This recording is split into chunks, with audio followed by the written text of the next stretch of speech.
दोस्तों ये जो हमारी 55 फॉर्मेट्स की सीरीज चल रही है उस सीरीज की ये दूसरी वीडियो है जिसके अंदर हम लोग सीखेंगे product master list. Product master list क्या होती है, प्रोडक्ट मास्टर लिस्ट क्यों बनाना ज़रूरी है, इसके अंदर हम पूरी की पूरी डिटेल के अंदर समझने वाले हैं। तो चलिए फिर सीधा शीट के ऊपर आते हैं, सीधा फॉर्मेट के ऊपर आते हैं। और ये ट्रैक करना क्यों ज़रूरी है प्रोडक्ट मास्टर लिस्ट, और ये प्रोडक्ट मास्टर लिस्ट ट्रैक करना क्यों ज़रूरी है, क्योंकि आपको ये पता होना चाहिए आपके कंपनी के अंदर टोटल कितने आइटम चलते हैं।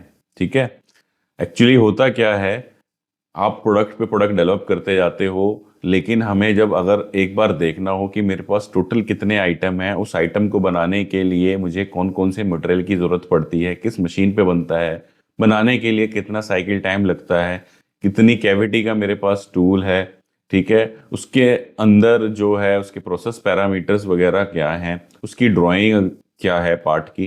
तो जब आपसे ये इंफॉर्मेशन कोई मांग ले या आपको ज़रूरत पड़ जाए, एक्चुअल में आपको पता हो, वो राम सिंह के पास है, राम सिंह आपका सबसे वफादार आदमी है। अब राम सिंह ने बोला कि मैं जा रहा हूं सर, अब आपके पसीने छूट गए। ठीक है, एक तो ये केस हो गया। दूसरा केस ये हो गया कि आप प्लांट मैनेजर भी हो सकते हो, आपको इजीली मैनेज करना है सारी चीज़ों को, लेकिन आपके पास यही लिस्ट नहीं है कि मेरे पास कितने आइटम्स हैं। सब क्या है, दिमाग में है, कॉपी में है या रजिस्टर में है। तो उसके लिए हम क्या बना सकते हैं, उसके लिए हम बना सकते हैं मास्टर लिस्ट ऑफ प्रोडक्ट्स या आइटम मास्टर। तो ये हम इसमें तीन फॉर्मेट समझेंगे इस वीडियो के अंदर। पहला एक सीएनसी कंपोनेंट से रिलेटेड, दूसरा एक प्रेस शॉप या शीट मेटल से रिलेटेड, तीसरा जो है हम इसके अंदर समझेंगे एक इंजेक्शन मोल्डिंग से रिलेटेड। तो सबसे पहले जो है ये सीएनसी से रिलेटेड है। इसके अंदर हमने क्या क्या हेड्स डाले हैं, तो जैसा मैं आपको बताता हूँ कि हेड लगभग सब में सेम रहेंगे, बस आपको थोड़ा सा अपना ब्रेन यूज करना है और इसको बना लेना है फॉर्मेट को। ठीक है, पहला जो है यहाँ पर आइटम का कोड आ गया। क्या आइटम का कोड है, अगर कस्टमर ने हमें कोड दिया है तो बड़ी अच्छी बात, वही यूज करेंगे। अगर कस्टमर ने कोड नहीं दिया तो हम यहाँ पे अपना इंटरनल कोड भी लगा सकते हैं।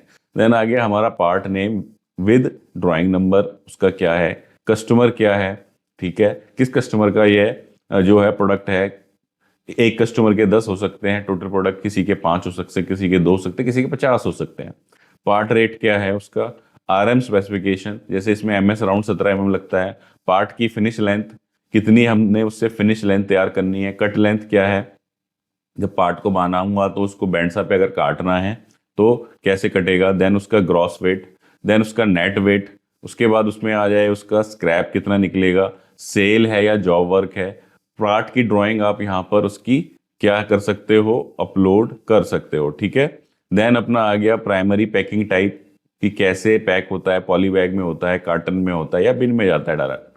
देन हो गया नंबर ऑफ पीसेस, कितने पीस बिन के अंदर पैक होते हैं। देन आ गया हमारा सेकेंडरी पैकिंग टाइप। उसके बाद आ गया number of primary boxes in the secondary packing. उसके बाद आ गया टोटल क्वांटिटी कितनी आती है। फिर उसकी प्रोसेस कंट्रोल शीट आप यहाँ पे लगा सकते हो, कंट्रोल प्लान उसका यहाँ लगा सकते हो, टूल डेटा शीट यहाँ लगा सकते हो, पीपैप के डॉक्यूमेंट यहाँ लगा सकते हो, और किस मशीन पे चलता है वो आप यहाँ पर लगा सकते हो।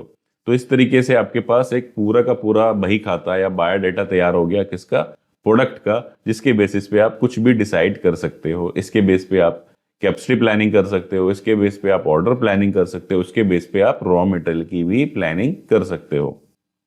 इसी तरीके से अगर हमें एक इंजेक्शन मोल्डिंग यूनिट है, प्लास्टिक इंजेक्शन मोल्डिंग यूनिट है, उसका अगर हमें मास्टर तैयार करना हो तो उसके अंदर क्या क्या हेड रहेंगे।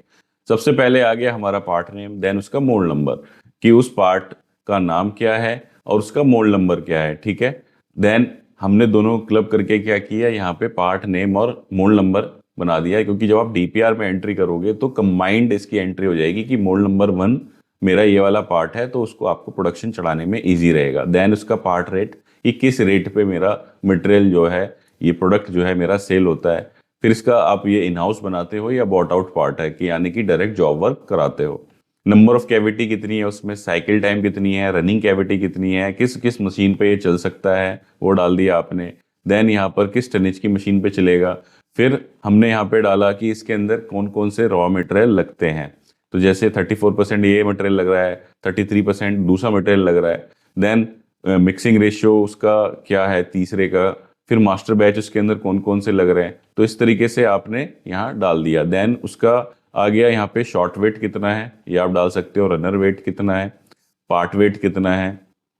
उसके बाद आ गया कि ये पैकिंग कैसे होता है, पैकिंग कट्टे में हो रहा है, बिन में हो रहा है, प्लास्टिक बिन में हो रहा है या पॉली बैग में हो रहा है, वो डाल सकते हो। टूल लाइफ कितनी है वो डाल दिया हमने, इस टूल की टूल लाइफ कितनी है। देन प्रिवेंटिव मेंटेनेंस की फ्रिक्वेंसी कितनी है, कितने शॉट के बाद जो है हमें टूल को प्रिवेंटिव करने की ज़रूरत है। देन यहाँ पे हम ड्राइंग उसकी पार्ट की या उसकी फ़ोटो यहाँ पे अपलोड कर सकते हैं। उसके बाद ये इसके प्रोसेस के पैरामीटर आ गए कि इंजेक्शन प्रेशर कितना रहेगा, इंजेक्शन स्पीड कितनी रहेगी, इंजेक्शन टाइम कितना रहेगा।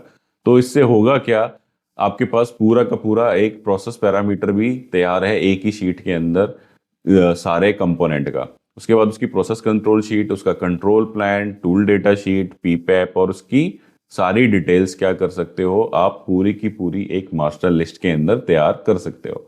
अब आपको जब भी कोई कैपेसिटी की प्लानिंग करनी है तो आपके पास साइकिल टाइम है, कैविटी है, आप यहाँ डालोगे कि मेरे पास इतने ऑर्डर्स हैं, आपने यहाँ पर डाला तो निकल के आ गया कि भाई मेरे मशीन पे इतने घंटे का लोड है। आपको रॉ मटेरियल की प्लानिंग करनी है, आपने यहाँ पार्ट के वेट डाले हुए हैं, तो यहाँ ने आप जब ऑर्डर डाला आपने तो आपकी रॉ मटेरियल की इससे प्लानिंग हो सकती है। ऐसे ही हमने प्रेस शॉप का बनाया हुआ है शीट मेटल का, उसमें क्या होगा कि एक ही कंपोनेंट है, उसमें तीन ऑपरेशन हो सकते हैं। तो जैसे ये कनेक्टर ट्राया हुआ है, ठीक है, इसका पार्ट नंबर XYZ जो भी है वह हो गया, जिसका ऑपरेशन फर्स्ट हुआ कंपाउंडिंग टूल है।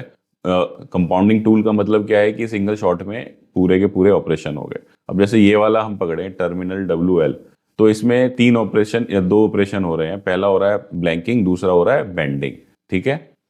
तो यहाँ पे हमने ऑपरेशन लिखे, फिर किस मशीन पे प्लान है ये वो लिख दिया हमने कि ये 4 नंबर पे भी चलाता हूँ, 5 पे भी चलाता हूँ, 10 पे भी चलाता हूँ।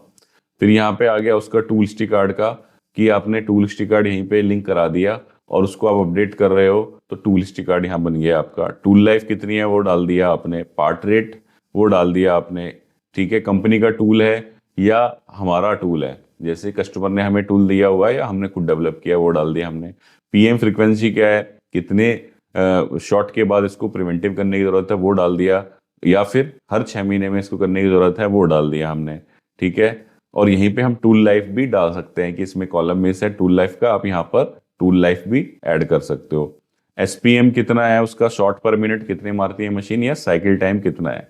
उसके बाद में उसकी हमने यहाँ पे प्रोसेस कंट्रोल शीट, उसकी कंट्रोल प्लान, उसकी टूल डेटा शीट, उसके पीपैप के डॉक्यूमेंट्स को सबको यहीं पर लिंक कर दिया और इस तरीके से हमने एक मास्टर मेंटेन कर लिया। तो इससे क्या होगा, आपका पूरी की पूरी कंपनी के प्रोडक्ट का जो कंट्रोल है वो आपके पास आ जाएगा और आप इजीली सारे प्रोडक्ट्स को मैनेज कर पाओगे। जैसे आपने ये फॉर्मेट देखा, इसी तरीके से हमने टोटल 55 फॉर्मेट कह सकते हैं या 55 सिस्टम, क्योंकि एक सिस्टम में 2 से 3 फॉर्मेट भी हो सकते हैं, वो हमने तैयार कर रखे हैं। और ये मास्टर चेकलिस्ट पूरी की पूरी मेरी तैयार है। अब आपको कोई भी यहाँ पे फॉर्मेट खोलना है, जैसे मेरे को सेल का प्रोडक्ट मास्टर लिस्ट खोलनी है, तो हमने यहाँ पे गए तो मेरी प्रोडक्ट मास्टर लिस्ट खुल के मेरे सामने आ जाएगी। तो सारा का सारा क्या है, आपस में लिंकेज है। अब इसके मैं सारी वीडियोस बना रहा हूँ जो धीरे धीरे आपने मेरे यूट्यूब चैनल पे आपको दिख भी रही होंगी। तो एक तरीका है आप वहां से देख करके सारा बना लो, ठीक है। दूसरा तरीका क्या है कि हमने इसका एक कोर्स बना दिया है 55 excel format and system to run a company के नाम से एक कोर्स आपको मिलेगा, जिसका लिंक आपको डिस्क्रिप्शन में दिख रहा होगा, नीचे भी दिखाई दे रहा है, या फिर आप हमारी जो वेबसाइट है www.learn.aytindia.com पर भी जा सकते हो। यहाँ पर आप जाओगे तो आपको इस तरीके से आपको कोर्स हमारा दिखाई देगा, 55 excel formats and systems to run a manufacturing plant, जिसके अंदर आपको जितने भी डिपार्टमेंट हमारे होते हैं, चाहे वो मेरा सेल्स डिपार्टमेंट है, PPC है, परचेज है, प्रोडक्शन है, quality, store, tool maintenance, machine maintenance, HR admin, accounts, MIS, सारे के सारे जो डिपार्टमेंट्स के अंदर होने वाले फॉर्मेट सिस्टम्स हैं वो आपको मिल जाएंगे, ठीक है। इसके अंदर हमने क्या किया है, मोर देन लगभग हमने 60 से लेके 70 तक टोटल ट्रेनिंग कंटेंट अगर मैं बात करूं, जिसके अंदर फॉर्मेट्स भी हैं, जिसके अंदर वीडियोस भी हैं, ठीक है, वो सारी चीजें हमने यहाँ पर डाली हुई हैं। जैसे ये प्रोडक्शन प्रेस शॉप का ये है, इसी के अंदर फर्दर वीडियो भी मिलेगी आपको, सारी चीजें मिलेंगी। इस तरीके से हमने सारा का सारा यहाँ बना करके डाल दिया है। Store, MIS, HR, admin, HR videos, तो ये जितने भी डिपार्टमेंट्स हैं सबके यहाँ पर आपको डेटा पूरा का पूरा तैयार मिलेगा। आपने बस जाना है और कोर्स को बाय करना है। तो आप वन टाइम में अपनी कंपनी के अंदर पूरा का पूरा सिस्टम इंप्लीमेंट कर सकते हो। एक एक फॉर्मेट को समझाया गया है कैसे आपने यूज करना है। अदरवाइज दूसरा तरीका आप जानते ही हो, जो मेरे चैनल के ऊपर वीडियो पड़ी हुई है, आप उनको वीडियो को देखो और आप अपनी कंपनी के अंदर देख देख के एक एक फॉर्मेट का सिस्टम लगाओ। उम्मीद है दोस्तों वीडियो आप लोगों को पसंद आई होगी। वीडियो अगर पसंद आई है तो वीडियो को लाइक करना ना भूलें, और चैनल पे पहली बार आए तो चैनल को सब्सक्राइब कर दें, और साथ ही साथ शेयर करें वीडियो ज्यादा से ज्यादा लोगों के साथ, ताकि ज्यादा से ज्यादा लोगों तक ये जानकारी पहुंच सके। धन्यवाद।